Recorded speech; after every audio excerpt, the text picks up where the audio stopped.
ler a palavra do Senhor e meditar nela. João capítulo 20, versículos 1 a 10. E vamos falar sobre um tema que é a corrida. A corrida. E diz assim então a palavra do Senhor: no primeiro dia da semana, Maria Madalena foi ao sepulcro de madrugada, sendo ainda escuro, e viu a pedra tirada do sepulcro. Correu, pois, e foi a Simão Pedro e ao outro discípulo a quem Jesus amava, e disse-lhe: levaram o Senhor do sepulcro, e não sabemos onde o puseram. Então Pedro saiu com o outro discípulo e foram ao sepulcro. E os dois corriam juntos, mas o outro discípulo correu mais apressadamente do que Pedro, e chegou primeiro ao sepulcro. E abaixando-se viu no chão os lençóis, todavia não entrou.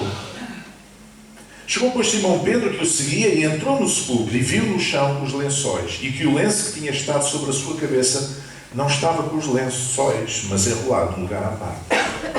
Então entrou também o outro discípulo, que chegara primeiro ao sepulcro, e viu e creu, porque ainda não sabiam que a Escritura, não sabiam a Escritura que era necessário que ressuscitasse dos mortos. Tornaram, pois, os discípulos para casa. Até aqui a palavra do Senhor. Amém. Nós estamos neste tempo que antecede a Páscoa, e a Páscoa é a maior, ou devia ser a maior celebração cristã. Não era o Natal, era a Páscoa. Porque Jesus nasceu, mas se Ele não tivesse morrido, nós não estaríamos aqui. Amém?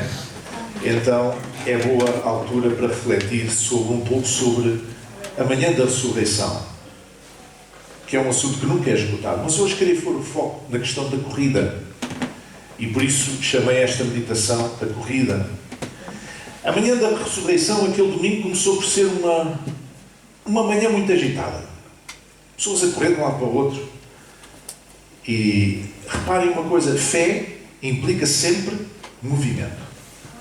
Amém? Fé implica sempre movimento.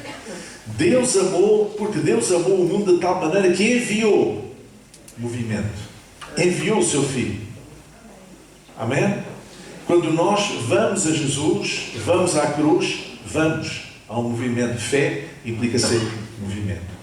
Não implica ficarmos quietos, não implica ficarmos inertes à espera do que é que vai acontecer. Fé implica movimento, e um movimento em direção a Jesus. Tudo começou nesta manhã por causa de uma mulher, por causa do testemunho de uma mulher, por causa da prioridade de uma mulher chamada Maria Madalena, que tinha tanto desejo de estar junto do Senhor, mesmo morto, mesmo no seu corpo, que ela ainda era noite, ainda era escuro, e ela levantou-se, vestiu-se, calçou as suas sandálias e pôs-se a caminho do sepulcro para junto de Jesus. E por isso é que diz que no primeiro dia da semana, Maria Madalena foi ao sepulcro de madrugada, sendo ainda escuro, e então viu a pedra tirada do sepulcro. O início da corrida começa aqui. É o testemunho de Maria Madalena. Quando Madalena vê que a pedra está removida e não está lá o corpo, ela desata a correr, vem para trás, desata a correr, e vai ter com João e Pedro e João, e vai-lhes dizer o que aconteceu.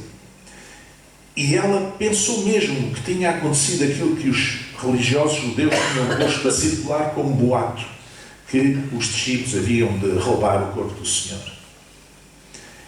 E então ela pensou: os malandros roubaram o corpo. E por isso ela correu e chegou a Simão Pedro e ao outro discípulo, a quem Jesus amava, que é João, e disse: levaram o Senhor do sepulcro e não sabemos onde o puseram. Então ela veio do sepulcro a correr até Pedro e João, para lhes dizer: olha, o corpo não está lá. Afinal, eles lançaram o boato que nós íamos roubar o corpo do Senhor, mas foram eles que roubaram. E agora? Bom, nós podemos pensar, mas ela está muito preocupada com o corpo, um cadáver. Mas era o seu Senhor. Era a coisa mais próxima que eles tinham. E antes de compreender que Jesus tinha ressuscitado, esta mulher estava tão ligada a Jesus, e os discípulos, em geral, de resto também, que eles tinham de estar ali ao pé do corpo dele. Isto é religião. Isto não é Evangelho. O Evangelho é nós sabermos que Cristo ressuscitou, que está vivo para todo o sempre. Ou seja, uma fé viva que não celebra um Cristo morto, mas um Cristo ressuscitado. Foi morto, mas ressuscitou ao terceiro dia. É interessante, ela chega ao pé de Pedro e João e dá-lhes a notícia, e eles ficam atarantados. O que é que eles fazem? Desatam a correr. Foi uma manhã feita a correr. Não era bem fazer zumba, mas é corrida mesmo. O problema é que nem todos correm à mesma velocidade. Então Pedro saiu com outro discípulo e foram ao sepulcro, e os dois corriam juntos. Mas o outro discípulo correu mais apressadamente do que Pedro e chegou primeiro ao sepulcro. Nem sempre é fácil corrermos juntos. Se for uma pessoa baixinha com uma pessoa alta, até mesmo a andar, é complicado. As duas pessoas, porque enquanto uma dá 3 passadas, não é 7, a outra tem que dar 6. Não sei se estão a ver. Então é complicado. Agora, imagina correr. E há sempre um que corre mais do que o outro. Aqui na imagem João parece muito mais novo do que Pedro, não é? E talvez até a diferença de idades tenha feito isso. Há muitas coisas que mostram como nem sempre se consegue correr ao mesmo ritmo, e um acaba por chegar mesmo sempre primeiro que o outro. Assim, João chegou primeiro ao sepulcro. Mas a igreja é isto mesmo. Há uns que correm mais depressa, outros correm mais devagar. Não importa agora as razões. Igreja, comunidade de fé, comunidade de Jesus, é isto. Nem todos correm à mesma velocidade. Nós queremos exigir que uns corram mais depressa e outros acham que não conseguem acompanhar os que correm mais depressa e gostariam que eles corressem mais devagar. Isto é igreja. Isto é comunidade de fé. Mas há uma coisa importante. É que correr é uma coisa diferente de chegar. Correr é uma coisa, chegar é outra. João correu mais do que Pedro. Mas chegou à porta do sepulcro, estancou ali. E já não entrou. E ficou ali parado. Ele abaixou-se, olhou lá para dentro, viu que os lençóis estavam no chão, mas não entrou. João tinha o seu coração centrado em Cristo.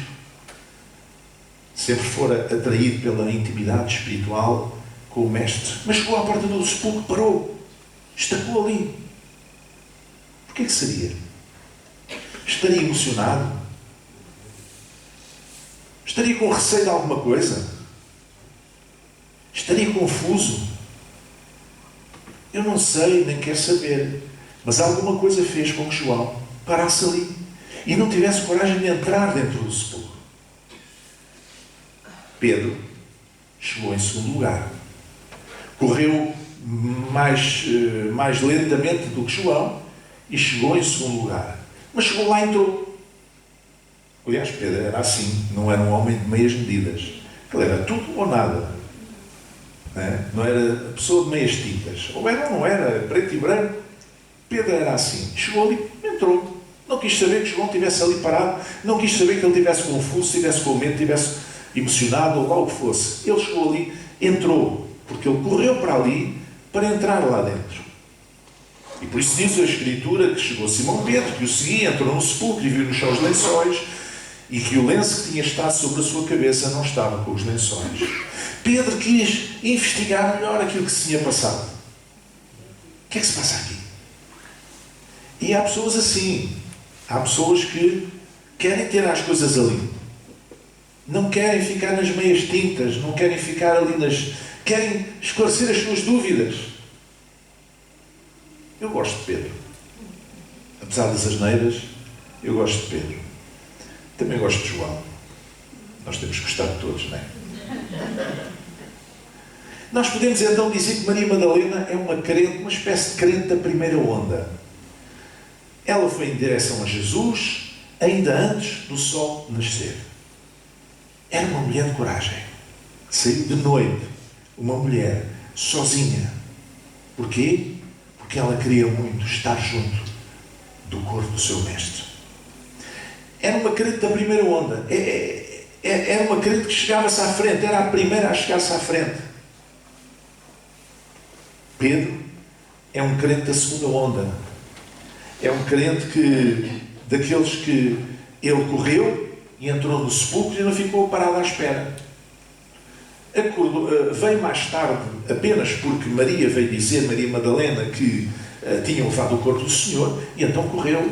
Não foi o primeiro a chegar, foi o segundo, mas entrou logo. Então é o crente da segunda onda.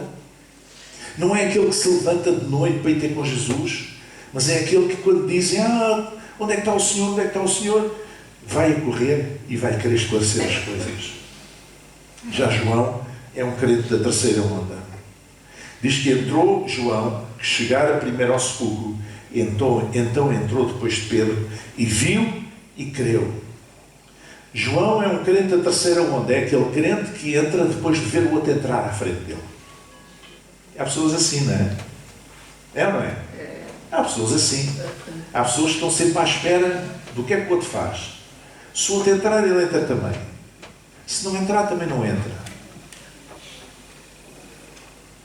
Por vezes, os que correm mais chegam depois, e os que correm menos chegam primeiro.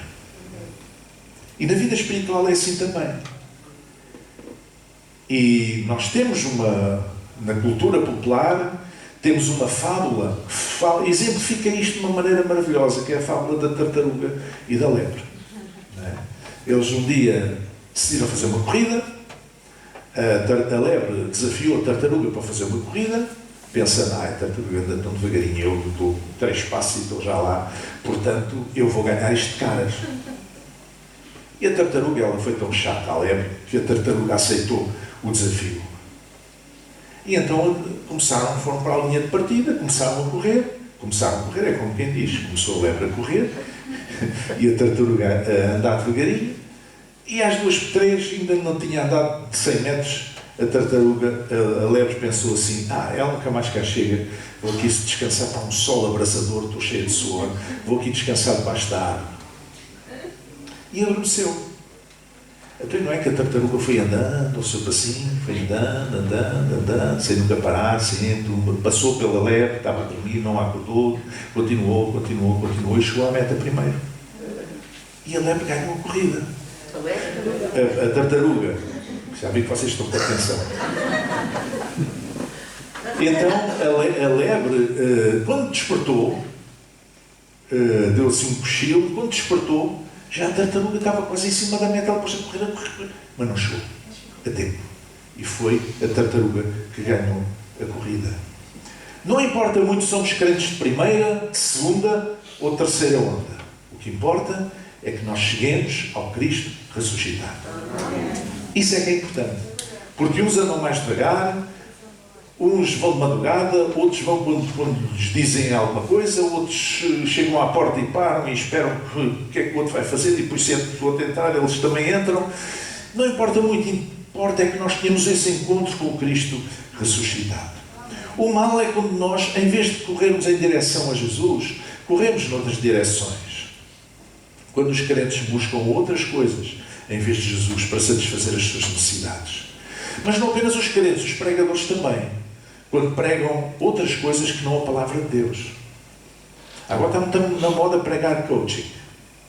Né? O coaching é uma espécie de um treinador de emoções. Uma pessoa que ensina as pessoas e os grupos a lidarem com as suas emoções de maneira a tirarem o melhor partido. Coach é treinador, de certa forma. Portanto, o coaching é uma moda, como muitas outras. Mas o coaching está a substituir uma coisa que se chama de discipulado. Nós não precisamos de treinadores. Nós precisamos de ser imitadores de Jesus. Ser um discípulo é ser um imitador de Jesus. Podemos ter uma pessoa mais velha na fé, uma pessoa com mais experiência nas coisas de Deus, que nos ajude, que nos discipule, que nos ajude a caminhar no caminho do Senhor. Mas e não é um coach. Não estamos a fazer coaching, estamos a fazer discipulado. Então esta é uma das modas hoje em dia. A outra é a moda da autoajuda com uma capa cristã. Então há muitos livros por aí de autoajuda, 7 passos para isto, 5 passos para aquilo, e não sei o quê, como se a vida pudesse ser resumida a passos, assim que alguém escreveu um livro e disse que era assim, como se cada pessoa não fosse uma pessoa diferente, como se cada um não tivesse que fazer o seu percurso diferente, como se o percurso de um fosse igual ao do outro. Nós olhamos para a Bíblia e encontramos milhentas figuras de homens e mulheres no Antigo e no Novo Testamento, cada uma fez o seu percurso diferente. E a autoajuda, se ela é aplicada à fé, se tem esta capa de evangelho, se serve de pregação e se é aplicada à fé, não passa do humanismo. E o humanismo não é cristianismo. Deixa-me dizer uma coisa. Nós devemos ser humanistas, no sentido de respeitar o ser humano. Ok? Mas a nossa fé não está no humanismo, não está no homem. A nossa fé está em Jesus. Nós não substituímos o humanismo pelo cristianismo. Eu compreendo que as pessoas que não têm fé, que sejam humanistas, e acho muito bem, acho que todos devem ser, e eu quero ser também. Mas mais do que isso, eu sou cristão. E o humanismo não pode substituir o cristianismo. Outros pregam técnicas psicossociais, enfim, a comunicação social está cheia disso. As revistas, a ensinar truques, enfim, para a pessoa se sentir bem. Nós não temos que ensinar truques para as pessoas se sentirem bem. Nós temos que confrontar as pessoas, nós próprios devemos nos confrontar com o Evangelho, com a Palavra de Deus, com a pessoa de Jesus Cristo. Ele confrontou as pessoas. Enquanto ele esteve aqui durante 3 anos e meio no seu ministério público, ele confrontou as pessoas. Ele trouxe-lhes uma nova esperança. Ele abriu-lhes um novo caminho. Ele abriu-lhes uma porta. A pessoas que tinham as portas fechadas, a pessoas que não tinham esperança, a pessoas que não tinham perspectiva de futuro. Mas ele andou, confrontou as pessoas, e as pessoas foram confrontadas com a sua pessoa, o seu exemplo e a sua obra. Outras vezes a imitação do mundo.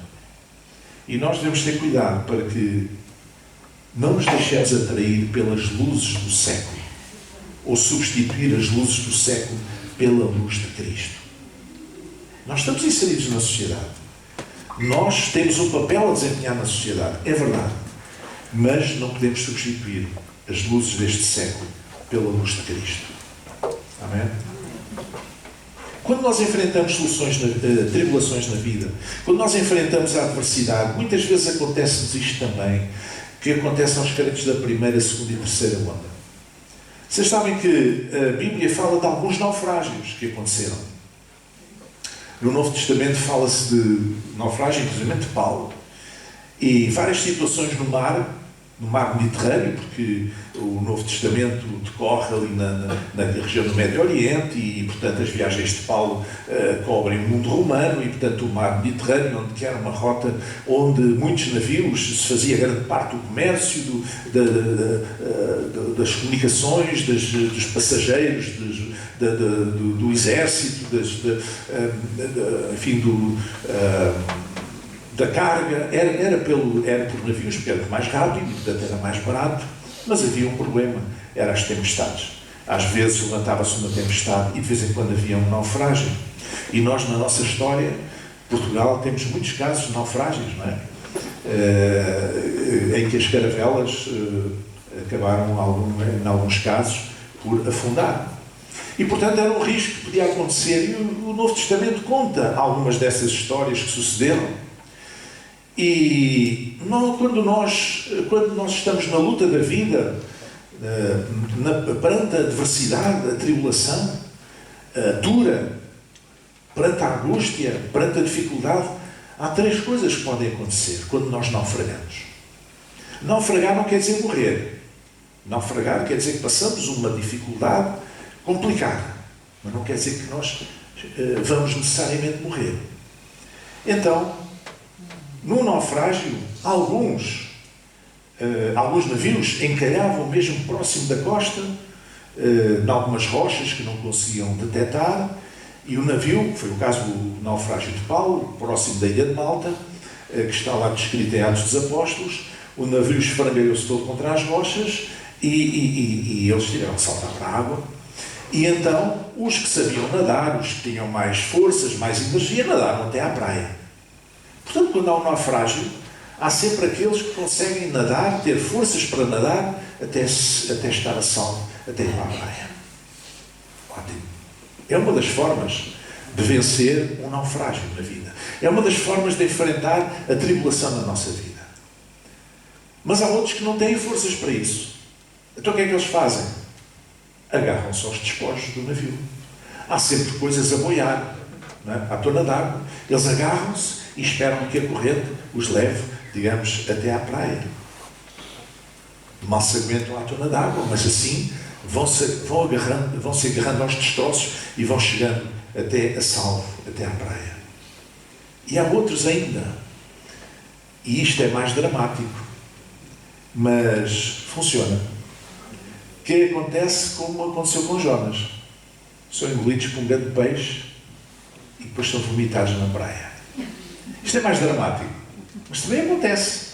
O que importa é que Jonas sobreviveu, Paulo sobreviveu, os seus companheiros sobreviveram, uns a nadar, outros agarrados aos destroços, e o bom do Jonas, engolido pelo peixe, e foi até à água. Então, irmãos, não importa muito se nós chegamos a Jesus primeiro, se chegamos ainda de madrugada, ainda durante a noite, ou se chegamos depois. O que importa é que nós fiquemos ligados a Ele. Todos nós conhecemos a parábola dos trabalhadores da última hora, que a palavra de Deus ensina.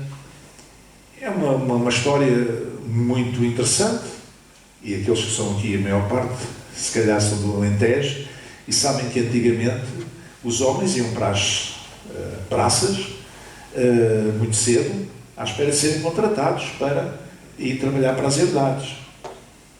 E aconteceu mais ou menos o mesmo. No Médio Oriente acontecia mais ou menos o mesmo. E o que aconteceu foi que o dono da herdade chegou, contratou uns quantos, e eles foram trabalhar logo de manhãzinha cedo. Mas depois que ainda fazia falta mais, ele chegou ao meio-dia e chamou mais uns quantos. E depois ainda assim ele estava a ver que precisava mais uns quantos braços, e chegou aí às 3 ou 4 da tarde e foi chamar mais uns quantos. E ele contratou com eles um valor. E que fez o mesmo para todos. Chegava ao fim do dia, ele pagava X a cada trabalhador. E quando chegou a hora de pagar, no fim do dia, ele foi pagando. Os que foram às primeiras horas do dia trabalharam mais horas, começaram a olhar, então já vais pagar o mesmo a esses que chegaram, trabalharam tão pouco tempo. E o Senhor disse: meu amigo, o que é que nós combinámos? Não foi isto? Foi. Então pronto, então vá lá, à sua vida. Isto Jesus ensinou para mostrar que os judeus pensavam que eram os trabalhadores da primeira hora e que mereciam mais. Foi para mostrar que o facto de Deus ter uma aliança com Abraão e com a sua descendência, com o povo de Israel, não tirava valor a que Cristo abrisse as portas da salvação a todos os povos e todas as nações. Aos trabalhadores da última hora. Amém? E os judeus ficaram um bocado mal dispostos com isso. Mas não importa. Não importa como é que nós escapamos das tempestades. Se é a nadar, se é a boiar, se é de uma forma mais estranha e mais espetacular, o que importa é que nós cheguemos à praia a salvo. Para Maria Madalena, Pedro e João, e para os outros discípulos de resto, o melhor ainda estava para vir. Era um encontro com o Cristo ressuscitado. E aí eles ficaram a saber que melhor do que encontrar o corpo morto de Jesus num sepulcro, era encontrar o Jesus ressuscitado, com as suas marcas nas mãos e no seu lado, tendo vencido a morte. E agora ali estava ele de novo. Glória ao nome do Senhor. Amém. E por isso Salomão dizia: melhor é o fim das coisas do que o princípio delas. Muitas vezes nós olhamos, as pessoas quando vão para a idade, olham para a sua juventude, para a sua infância, e dizem: nessa altura que era bom. Isso é que era bom. Eu cada vez que olho, vejo os vídeos de Portugal, nos anos 50, 60. Eu tenho vontade de não dizer nada disso, dizer obrigado, Senhor, que eu vivo nesta altura. Não é? As barracas, a miséria, as pessoas descalças, as pessoas sem condições, a fome, enfim. É? Melhor é o fim das coisas do que o princípio delas. O apóstolo Paulo escreveu aos cristãos da igreja de Roma, encorajando-os, dizendo: porque para mim tenho por certo que as aflições deste tempo presente não são para comparar com a glória que em nós há de ser revelada. Amém? Se isto não é um grito de esperança, não sei o que é. As aflições do tempo presente não têm comparação com a glória que em nós há de ser revelada. E o apóstolo dizia sobre ele próprio, o apóstolo Paulo, escrevendo aos Filipenses, dizia isto: tenho desejo de partir e estar com Cristo, porque isto é ainda muito melhor. Melhor está para vir. Então não importa muito se nós somos crentes de primeira, segunda ou terceira onda. Se entrarmos no caminho da fé depois de ver outros darem o passo primeiro, ou se viemos logo ainda de madrugada, a primeira vez que ouvimos a palavra, abrimos o nosso coração e aceitámos Jesus. Isto não faz de nós melhores do que os outros, mas faz de nós pessoas mais abençoadas. Porque conhecemos Jesus antes dos outros. E aquele efeito, as consequências da fé e de Jesus na nossa vida, ninguém nos tira. Naqueles anos em que os outros ainda não estavam, ainda não tinham abraçado a fé. E da mesma maneira também, não importa muito como é que nós passamos pelas tribulações. Se é nadar, se é agarrado aos despojos, seja lá como for. O que importa é que nós chegamos à praia. É que nós chegamos à praia. E mesmo depois de passar uma tribulação, ao chegar à praia, nós dizemos: graças a Deus, já estou salvo. Mas a nossa odisseia ainda não terminou. Sabe o que aconteceu com Paulo? Aconteceu que ele, chegando à ilha, estavam todos com frio, todos molhados, né? Tinham estado na água, e Paulo, e foram fazendo fogueiras para se aquecerem.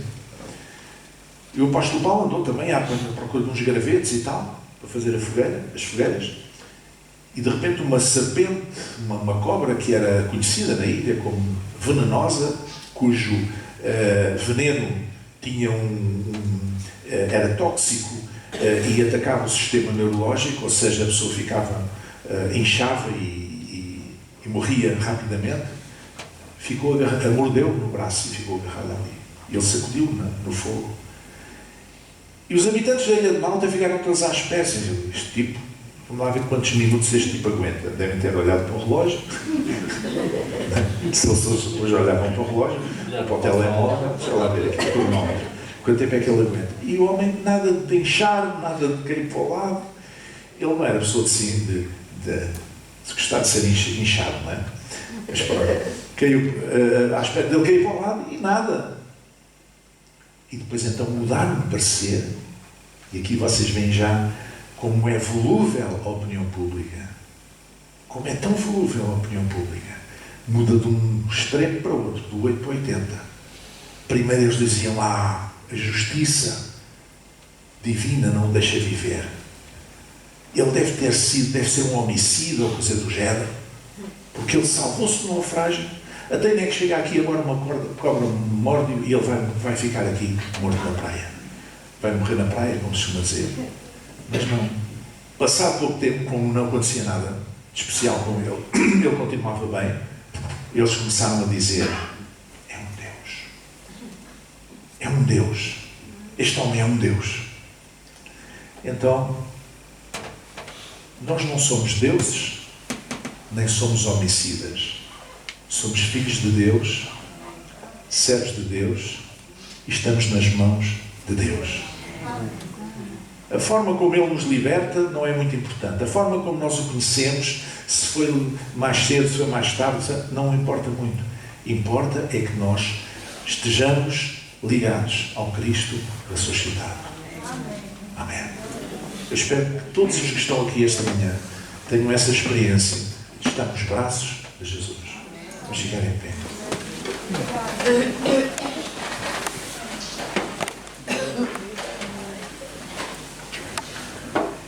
Nosso Deus e Pai, nós louvamos e exaltamos o Teu nome, Senhor. Te agradecemos esta manhã, Senhor, porque nós temos sido chamados a este movimento da fé, Senhor. Porque fé é movimento, Senhor. Ajuda-nos a compreender que não importa se nós vimos muito cedo, se vimos mais tarde, mas o que importa é nós estarmos nos Teus braços, Senhor.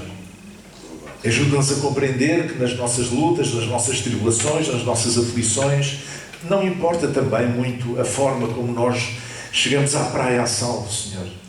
Ó Deus, mas que Tu estás connosco a cada momento, Senhor, e em cada circunstância. Nós Te agradecemos pelo Teu cuidado. Nós Te agradecemos, Senhor, pelo Teu cuidado para com cada um de nós, Senhor. E a nossa vida é colocada nas Tuas mãos, Senhor, a cada dia, a cada momento, Senhor, para que Tu nos possas guiar, para que nos possas abençoar, para que nos possas multiplicar a Tua graça, Senhor, sobre a nossa vida, derramar a Tua graça sobre a nossa vida, Senhor. Nós queremos submeter a nossa vida à Tua graça, Senhor. Em nome de Jesus, abençoa cada um dos meus irmãos e irmãs esta manhã, cada família aqui representada, Senhor. Que a Tua bênção e a Tua graça, Senhor, esteja sobre cada um, Pai. Em nome de Jesus, que assim seja. Amém. Amém.